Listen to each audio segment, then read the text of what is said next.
Hoy vengo a hablaros de una de las obras más destacadas de August Strindberg, La señorita Julia, por no decir su obra maestra, en la que narra la lucha de clases y de géneros representadas en los personajes de Juan, un criado que intenta medrar de posición social, y Julia, una aristócrata un poco neurótica. Pero bueno, antes de analizaros la propia obra,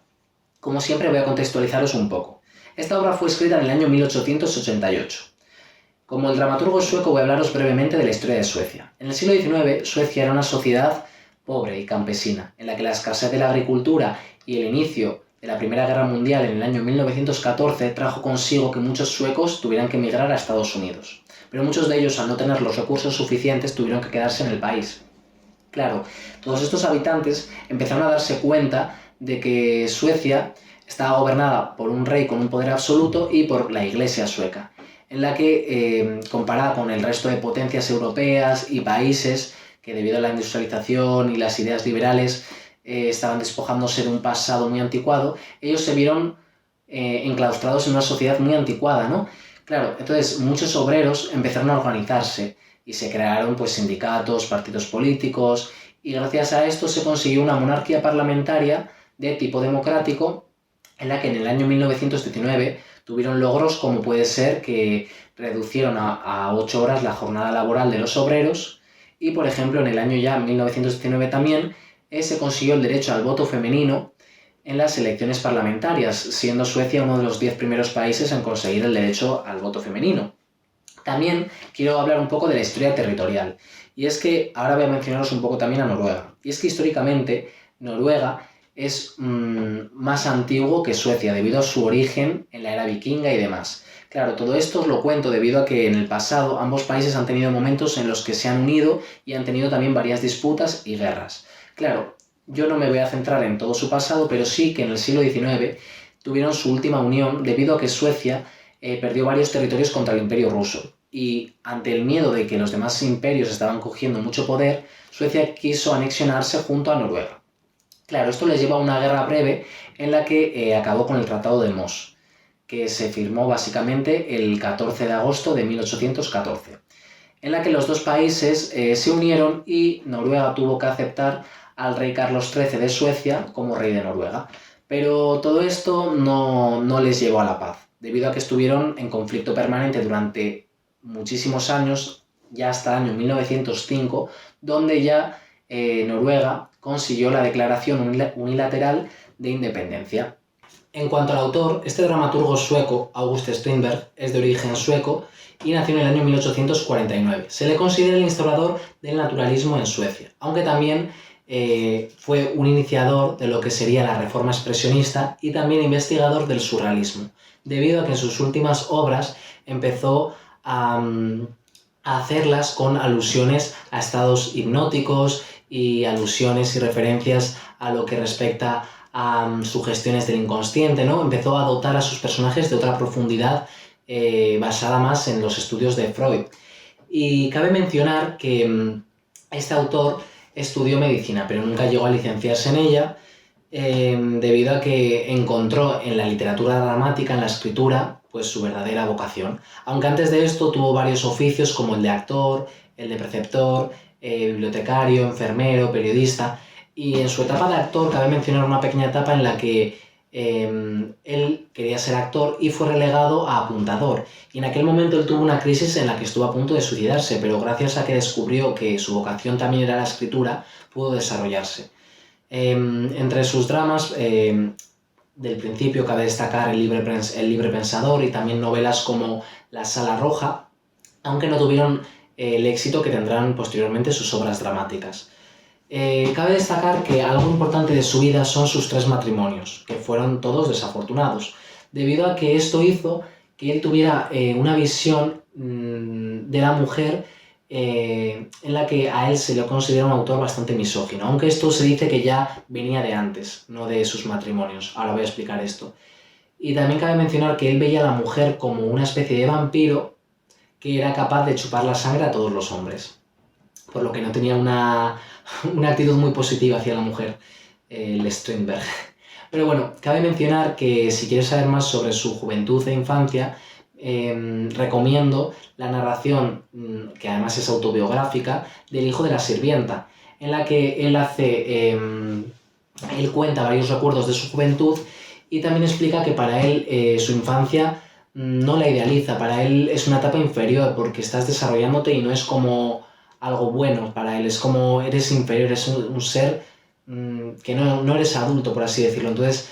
cabe mencionar que muchos críticos en esta etapa, él ya empezó a considerar a la mujer como un ser inferior debido a que su madre era una sirvienta, de ahí el título El hijo de la sirvienta, y su padre era un burgués cuando se conocieron. Entonces, económica y socialmente había una diferencia, y esto hizo que ya él optara por una actitud misógina hacia la mujer. También cabe destacar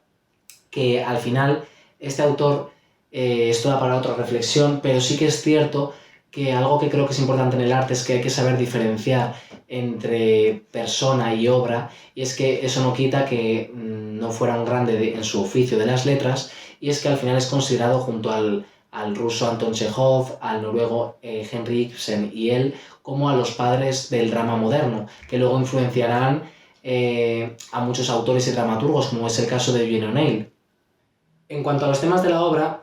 aparecen la lucha de clases, la búsqueda del amor, la lujuria, el papel femenino en la sociedad del momento, y la estructura se divide en un solo acto, es una estructura clásica cerrada, con una historia lineal, y cabe mencionar que tiene entre actos, que será la pantomima y el ballet, en la que aparecen un coro de campesinos y un violinista. La acción transcurre en un mismo lugar, que es en la cocina del conde, en una casa de campo señorial en Irlanda, y cabe mencionar que para mí algo esencial es el tiempo. El tiempo debido a que toda la obra transcurre en un mismo día, que es la noche de San Juan. Y algo de lo que quiero hacer hincapié es un poco en toda la tradición de San Juan, que yo la desconocía. Y es que San Juan todo empieza como una fiesta pagana en la que nace del culto que hacían los pueblos de las antigüedades al dios Sol. Y claro, esto se celebraba a la noche debido a que el 21 de junio es considerado el día que tiene más horas el día que la noche, es decir, el solsticio. No es el 24 de junio como creemos todos, ya que a día de hoy celebramos San Juan el día 24 de junio, pero el 24 de junio se empezó a celebrar debido a que posteriormente toda la tradición cristiana, como hará con muchísimas festividades, cogió el día de la fiesta pagana de San Juan, la que era considerada en base al culto al dios Sol, y la adaptará al nacimiento de Juan el Bautista, que fue un predicador considerado por los 4 evangelistas como un precursor de Jesús de Nazaret, ya que además fue él quien bautizó a Jesús y fue un poco el que denominó que él iba a ser el Mesías y demás, y él nace el 24 de junio, entonces es como que se adapta y al final esto me parece interesante de mencionar porque es que además en la propia obra el criado se llama Juan y no creo que esto sea una coincidencia debido a que Juan, para mí, el personaje del criado, representa un poco, simboliza para mí un poco la virtud y el vicio que tiene Julia, ¿no? De la que se deja un poco guiar, en la que a veces es como que le domina debido a que él es un hombre y ella una mujer, una sociedad en la que los hombres en aquel momento tenían más poder, aun cuando se había escrito la obra, el derecho al voto femenino no era existente, es decir, las mujeres estaban relegadas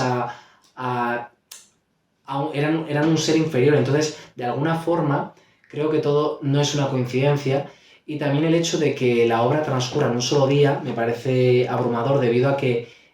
al igual que en la tradición medieval de la literatura, Julia, cuando empieza la historia, tiene como la ilusión, la pasión de vivir, pero según va avanzando la obra es cuando acaba con esa pasión, cuando quiere morirse y terminará con su suicidio.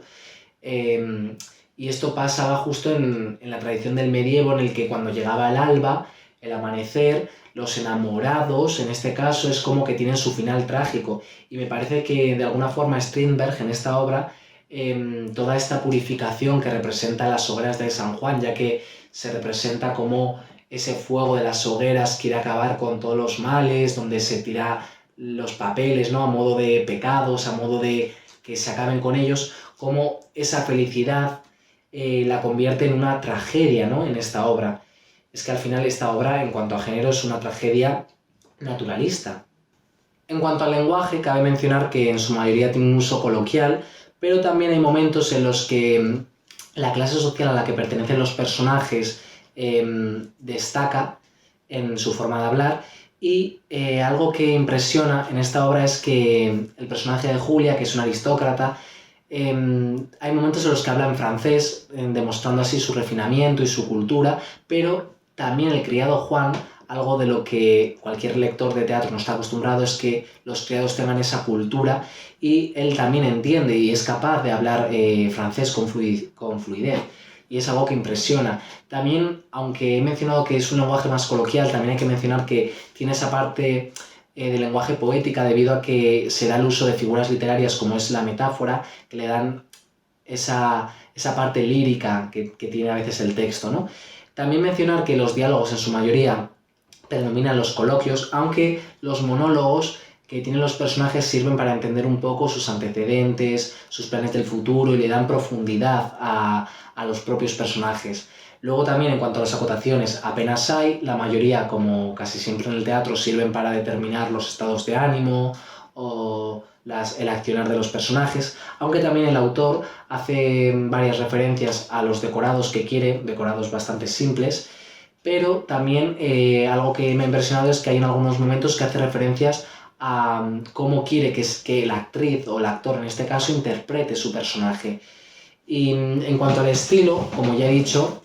él, gracias al manifiesto que hizo Émile Zola del naturalismo, se alejó un poco de la forma realista de hacer teatro, y estuvo muy influenciado por Henrik Ibsen.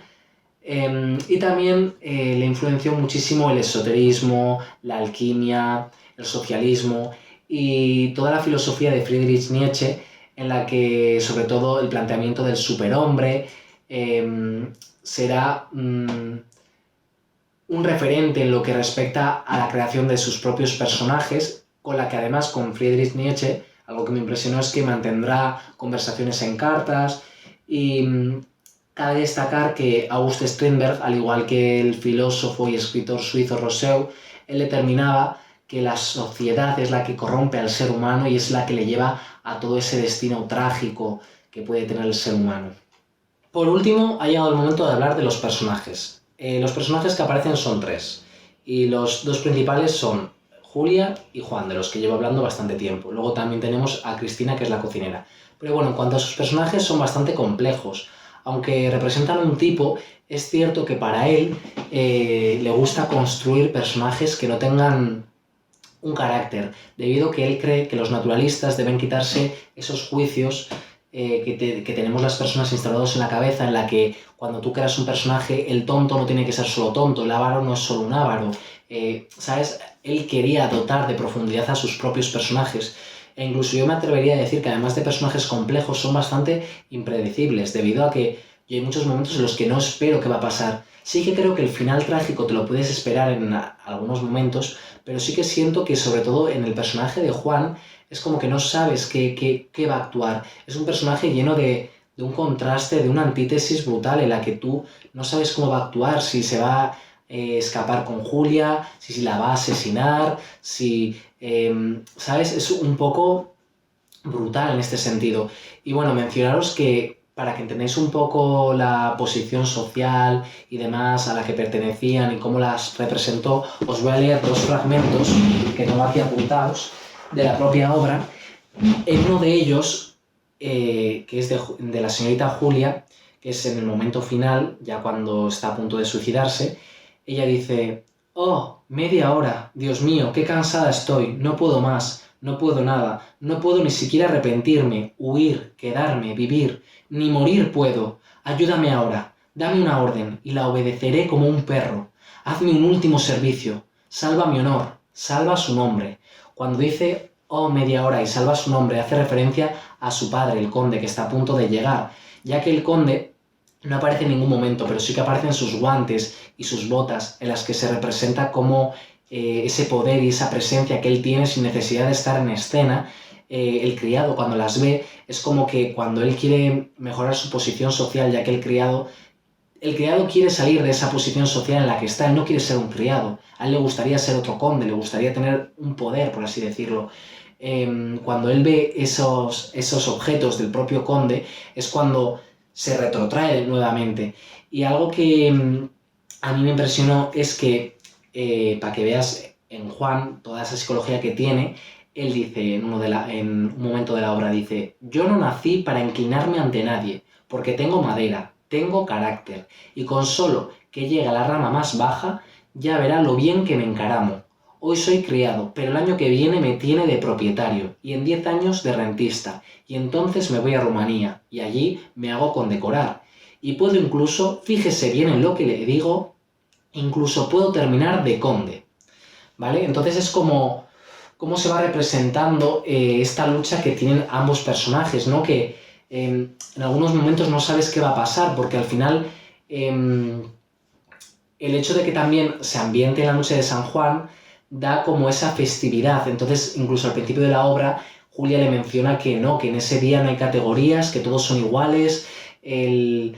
criado ve que hasta los de la posición más alta tienen esos problemas de inferioridad que ha tenido él durante toda su existencia. Entonces, es una obra en la que creo que está muy bien, sobre todo porque te das cuenta que al final el personaje que pierde es Julia. ¿Y por qué pierde? Porque Julia realmente está en una posición social mayor que Juan. Pero ¿cuál es el problema en esta historia? Que Julia es mujer, mientras que Juan es hombre. Entonces, da igual qué posición social o jerárquica puedan tener, que el hecho de que en aquel momento las mujeres, ya solo la visión de la que he mencionado que tenía Strindberg, por eso he hablado antes de esa,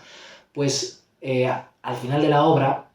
el propio criado, cuando descubre que el conde está por llegar, no se atreve a dar órdenes a Julia cuando ya había conseguido demostrar que era capaz de tener ese carácter, ¿no?